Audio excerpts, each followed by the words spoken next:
They say the greatest threats to an empire come from armies at the gates or rebellions rising in the streets. But Rome learned that its most dangerous enemy was already inside the palace. While the Senate argued and generals marched across continents, a single woman shaped the fate of the empire from behind closed doors, quietly, seductively, and with an ambition sharp enough to cut through marble. Her name was Messalina, and before her story ends, you'll understand why the most powerful men in the world feared not the sword, but the smile of the Empress, who could make them rise, fall, or disappear with a single whispered command. To understand Messalina, you must first understand the world she walked into. Imperial Rome was a place where power did not always belong to the strongest, but to the most perceptive. Behind the marble columns, the grand processions, and the carefully rehearsed political speeches, there existed a parallel Rome, one governed by whispers, favors, secrets,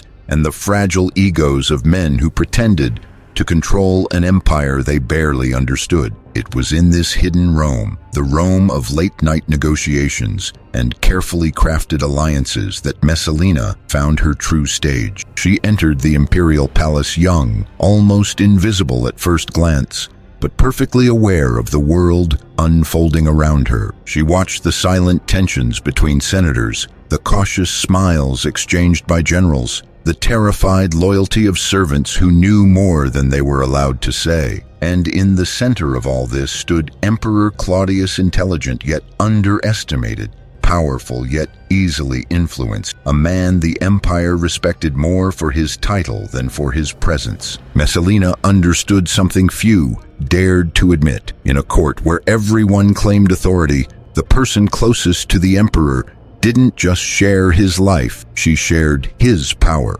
And while others tried to shape Rome through speeches or legislation, she learned to shape it through people.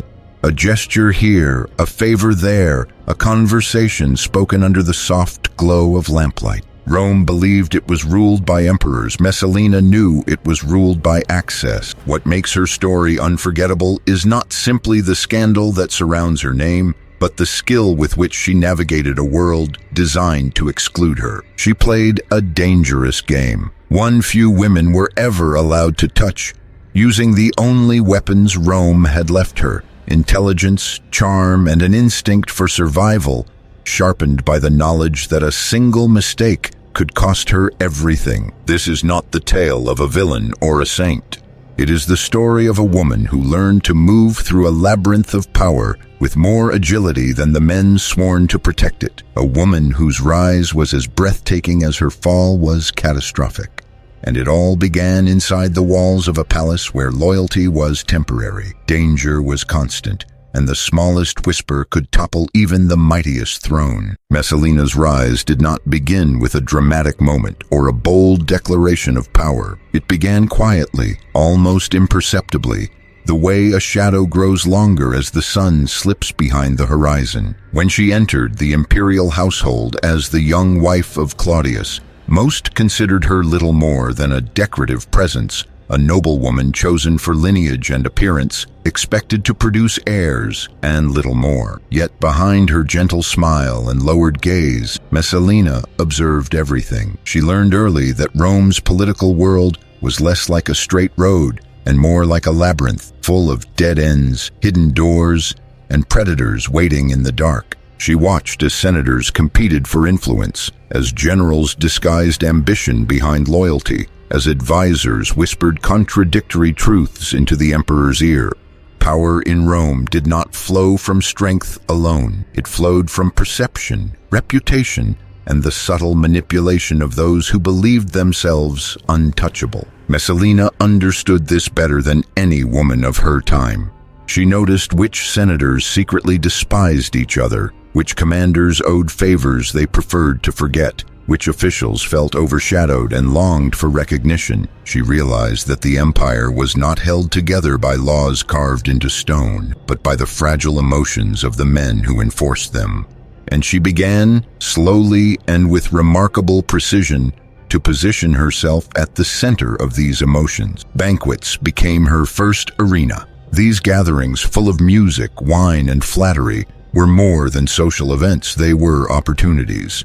Messalina navigated them with a grace that hid her strategy. She approached the men whose pride made them vulnerable, offering a compliment that lingered just long enough to remind them of her attention. She listened to their frustrations, encouraging their grievances without ever revealing judgment. She praised their victories, hinted at future opportunities, and ensured they left with the conviction that she understood them more deeply than their peers did. In private, she extended her influence through the palace staff. Servants in Rome saw everything but were expected to say nothing. Messalina broke that expectation. A gift here, a favor there, a promise whispered in confidence, and soon she had more eyes and ears than many senators. Information flowed to her like a river. Who planned to oppose a decree, who hoped for promotion, who secretly feared exposure for a private indiscretion. Knowledge in Rome was currency, and Messalina was becoming wealthy. Meanwhile, Claudius remained unaware of the network forming around his wife. He was engrossed in administrative reforms, historical writings, and the daily demands of ruling a vast empire. His reliance on advisors left him exposed,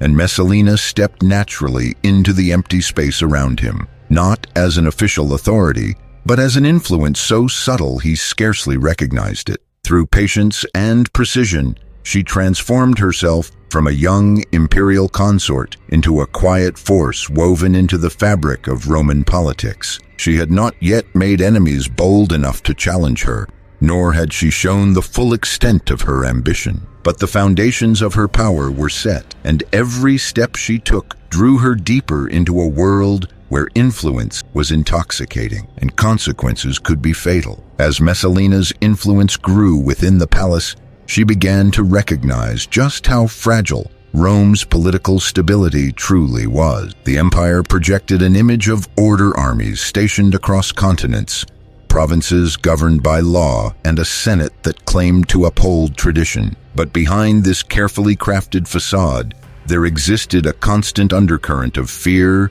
ambition, and rivalry. Every powerful man carried secrets he hoped no one would uncover, and Messalina, now surrounded by informants, learned them one by one. She discovered which senators were burdened by debt, which military tribunes had enemies eager to expose their failures, and which wealthy families concealed scandals that could shatter their reputation. With this growing archive of vulnerabilities, Messalina relied less on charm and more on strategy. The palace began to feel like a chessboard, one where she moved pieces quietly, anticipating the consequences long before others recognized the game. When she supported a senator's petition, it was not out of kindness. It was because he owed her. When she invited a commander to dine at the palace, it was because she needed him indebted or silent. Power, she learned, was not about visibility.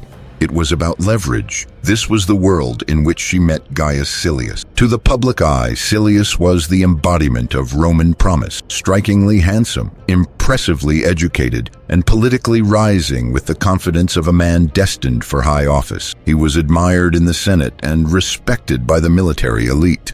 Yet beneath his polished reputation lay a restless ambition, a hunger for influence that Messalina recognized instantly, because it mirrored her own. Their connection began with subtle conversations at gatherings, exchanged glances across crowded rooms, and private discussions that lingered a moment too long. Silius admired her intelligence. She admired his potential.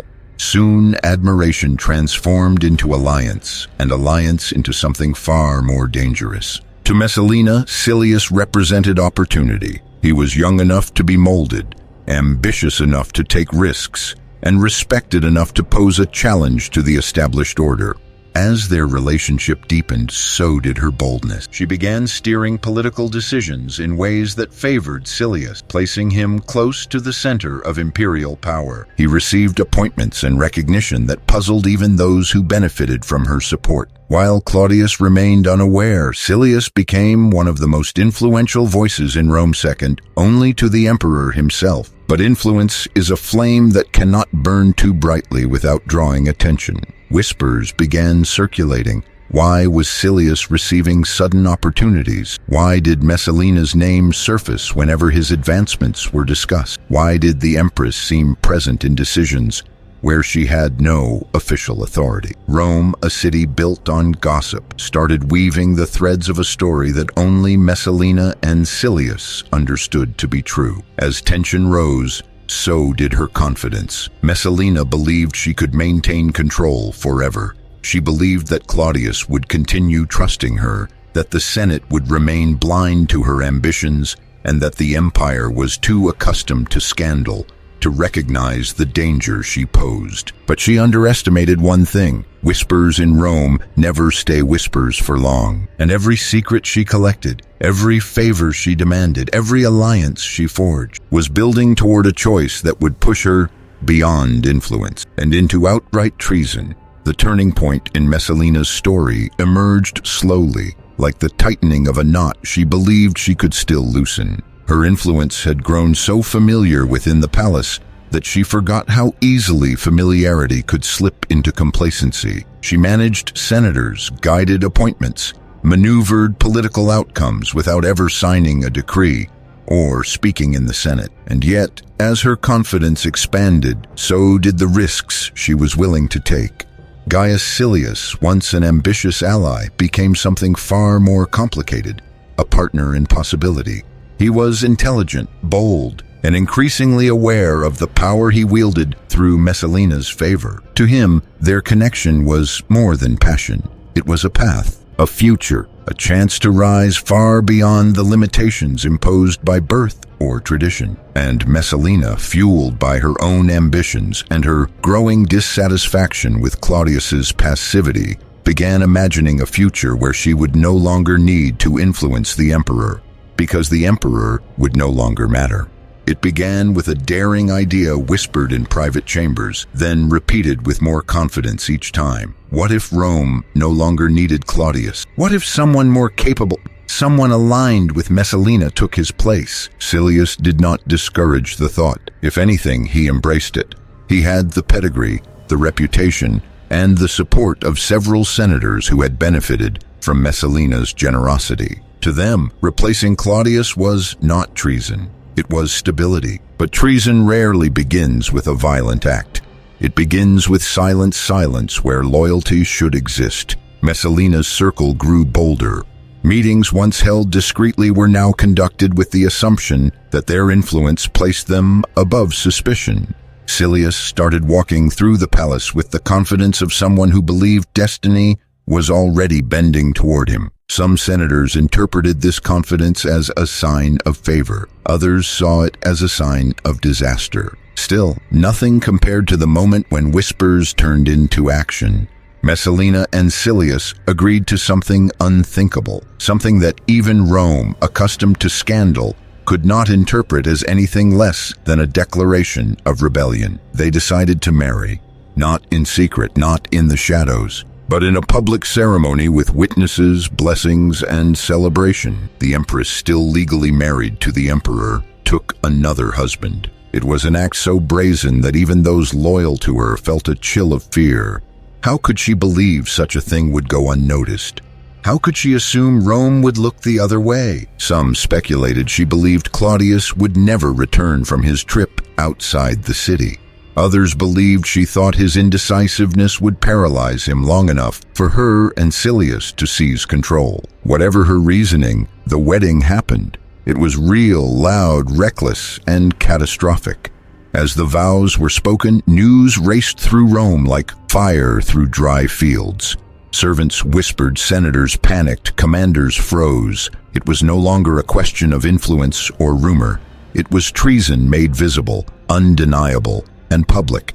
Messalina had crossed a line that could never be uncrossed, and the empire began to stir. When word of the wedding reached Emperor Claudius, he was miles away from Rome, engaged in routine inspections and administrative duties. Those who stood beside him hesitated before speaking, unsure of how to deliver news so outrageous it barely seemed real. When they finally told him that his own wife had publicly married another man, Claudius did not react with immediate fury or sorrow. Instead, he froze, his mind struggling to reconcile the unimaginable with the familiar. For a moment, he appeared not as the ruler of an empire, but as a man blindsided by the one person he believed he could trust. But Claudius's uncertainty was dangerous. His hesitation, even if born of shock, threatened to be interpreted as weakness. And weakness in Rome was a spark that could ignite rebellion. His advisors recognized this instantly. Among them, none understood the stakes more clearly than Narcissus, Claudius's most trusted secretary. Narcissus had long suspected that Messalina's influence was growing too powerful, but even he had not imagined she would go so far as to openly replace the emperor. To Narcissus, Claudius's survival and the stability of the empire depended on swift, decisive action. So he made a decision that would change the course of history. He took control.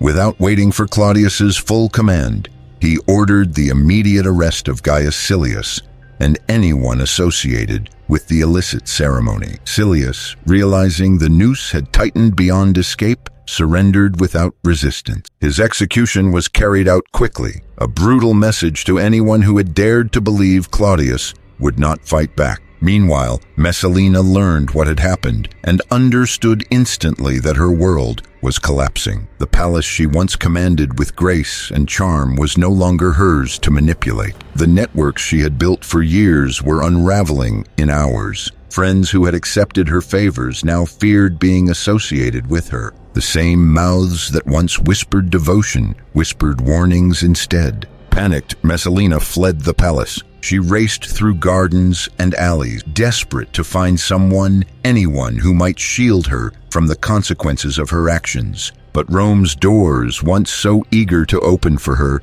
now closed with a thunderous finality. She pleaded with old allies, but loyalty evaporates quickly when survival is at stake. She tried appealing to Claudius directly, sending messages urging him to hear her side, to remember their past, to offer clemency. But Narcissus, determined to prevent any chance of reconciliation, intercepted the messengers. He knew that Claudius, in his heart, still cared for Messalina and might be swayed by her presence, and so Narcissus ensured that she would never reach the emperor again. A tribune was dispatched with a small group of soldiers. Their orders were clear and merciless. They found Messalina hiding in a garden on the outskirts of the city, her luxurious garments torn, her hair unbound, her confidence stripped away. She did not greet them with defiance, but with trembling fear, realizing that the path she had chosen had led her to a place with no escape.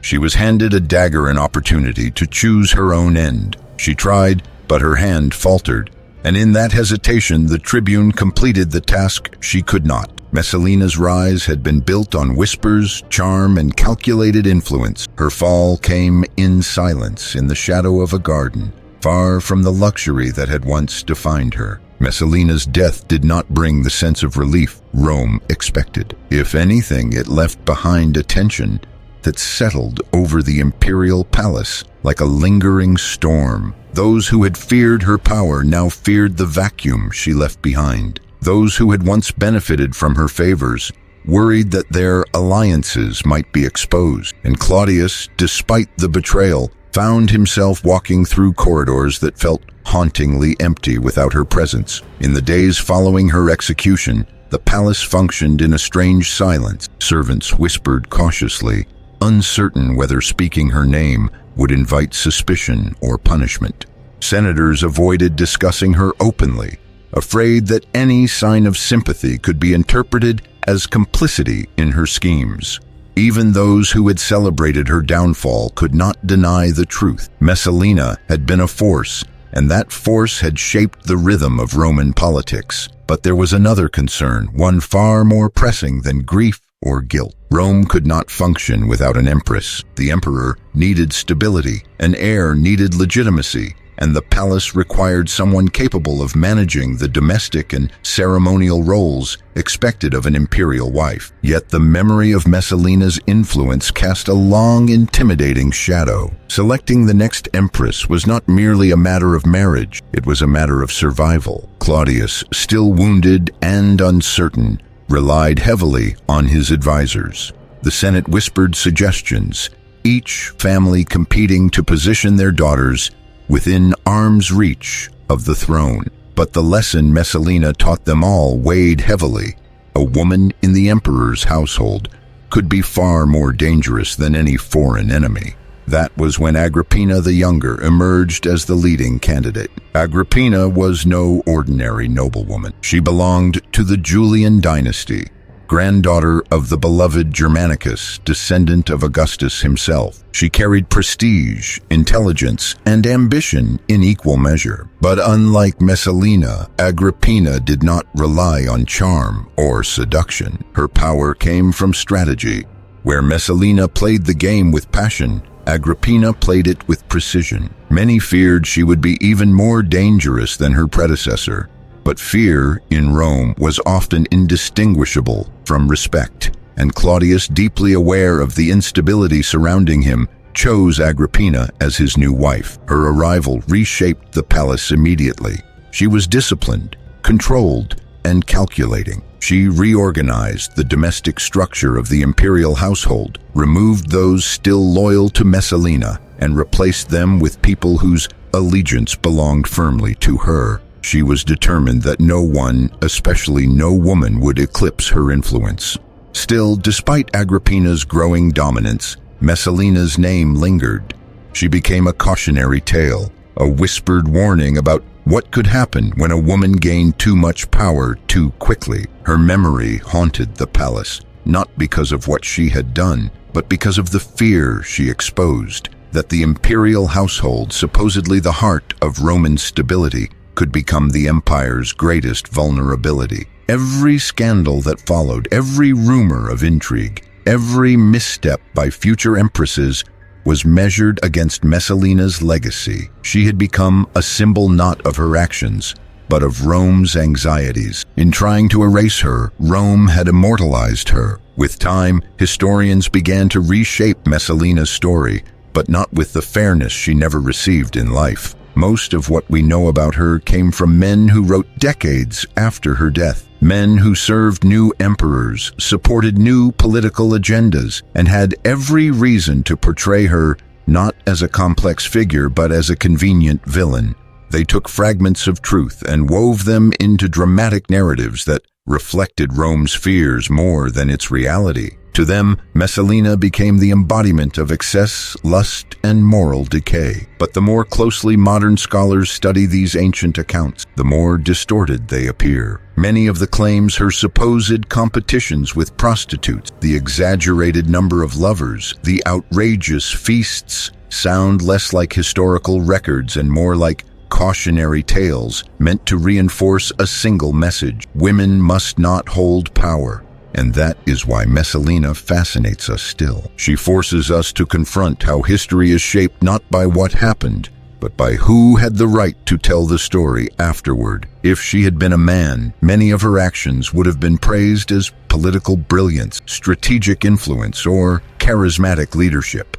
Instead, she became a symbol of chaos, not because she created it, but because she dared to navigate a world where women were never meant to leave a trace. Yet traces of her endure everywhere between the lines of Roman law, in the cautious behavior of emperors who came after, in the way the palace restructured itself to prevent another woman from rising the way she did. Even Agrippina, powerful in her own right, moved with a careful precision that suggests she understood the shadow Messalina left behind. What makes Messalina's legacy unforgettable is not the scandal, but the contradiction. She was both victim and architect of her fate. She exploited a system that had exploited women for centuries, only to be destroyed the moment she stepped outside the roles Rome had assigned to her. Her story is a reminder that in a world governed by men, a woman's ambition was treated not as drive but as danger.